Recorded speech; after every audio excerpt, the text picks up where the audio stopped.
In this tutorial, we cover how to deal with noise and improve approval rates for your stock photos. Noise is one of the top rejection reasons on stock photography websites. Shutterstock is especially notorious for rejecting images for noise. In our previous tutorial, we addressed another common rejection reason, and that is out-of-focus images. Check it out in the link above or in the description. The first way to deal with noise is to take photos in RAW format. This is the only format that stores the highest dynamic range of colors straight out of the camera. The JPEG format is great as a final product after post-processing an image, but it stores much lower color information compared to RAW format. Thus, using the JPEG format to shoot photos is a terrible idea. Recovering details in JPEGs will produce more undesired noise compared to RAW format, so set your camera to take RAW photos from the get-go.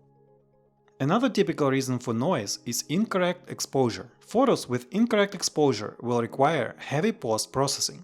This will produce noise in areas that are too dark, so proper exposure is a must. We use exposure meters to gauge if a photo has proper exposure on our DSLR cameras. It is even easier with mirrorless cameras, since what you see is what you get. Noise is typical when you take an image with a high ISO setting. How high depends on the image sensor, lens and other software components of the camera. We start noticing noise on our full-frame camera when we go above 400 ISO setting. It's not much, but you can tell. Noise becomes severe with ISO settings above 800, affecting the sharpness of an image. So keeping ISO under 400 is ideal. But high ISO is inevitable when we take photos in low light situations. To avoid cranking up ISO, we use tripods whenever possible. With a tripod, the camera is not subject to handheld shake, and we can go as low as we can with the shutter speed. As for tripods, we use two different types for our photography. The first type is a larger 1x1 photo. It is a carbon fiber tripod that we bought back in 2015. This tripod is very durable and has not disappointed us a single time. But there are situations when we need a light tripod. This is especially true whenever we travel or hike. For this reason, we bought a lightweight travel tripod from Amazon. We reviewed our travel tripod in a separate video linked above. We also left links for Manfrotto and travel tripods in the description. Another approach to keep ISO setting low is to use a fast lens. This lens comes with a very low f-stop number and is ideal in low light situations. For instance, we have a 35mm lens that has a minimum f-stop rating of 1.4. When you use a lower f-stop number, the lens will let in more light. This will allow you to use a lower ISO setting. But you must be careful with this, as low f-stop setting produces a shallow depth of field. Thus, a much smaller distance will be in focus, rendering everything else out of focus. We always double-check our photos on our camera's display to ensure that the subject is in focus. Another way to lower the ISO setting is to use artificial light. We often use flash units, especially for portrait photography. We put them on top of our cameras, but more often we attach flash units to tripods and use wireless remote to trigger flash. By doing so, we can position flash up close to the subject while standing farther away with the camera. Also, whenever we do studio work, including stock videos, we use lighting stands. We included links to flash units and lighting kit you may find useful. But there are situations when you must use a high ISO setting. A typical case for this is when we photograph fast-moving subjects, such as birds. Even in daylight, a high ISO is unavoidable under such conditions. In this case, reducing noise in post-processing is a must. Otherwise, you may get many rejections from Shutterstock and other stock photography websites.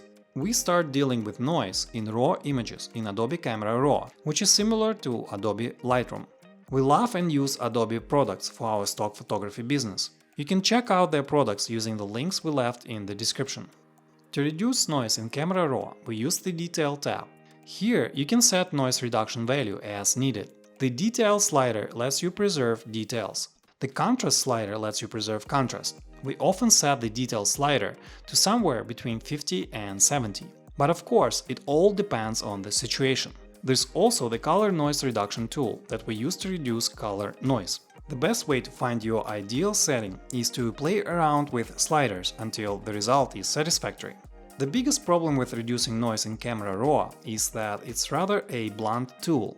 There's a very limited way for us to tell Camera Raw to target only the noisy areas of an image. For this reason, we try to apply very little noise reduction on raw photos in Camera Raw. Instead, we use Camera Raw to reduce noise manually in Photoshop. Here's how we do it. After opening a raw image in Photoshop, we duplicate the layer. Use the Ctrl-J shortcut for this. Then we open Camera Raw on this duplicate layer. You can do so either from the filter menu or using the Shift-Ctrl-A shortcut. Then we apply noise reduction in the Detail tab. After that, we head back to Photoshop.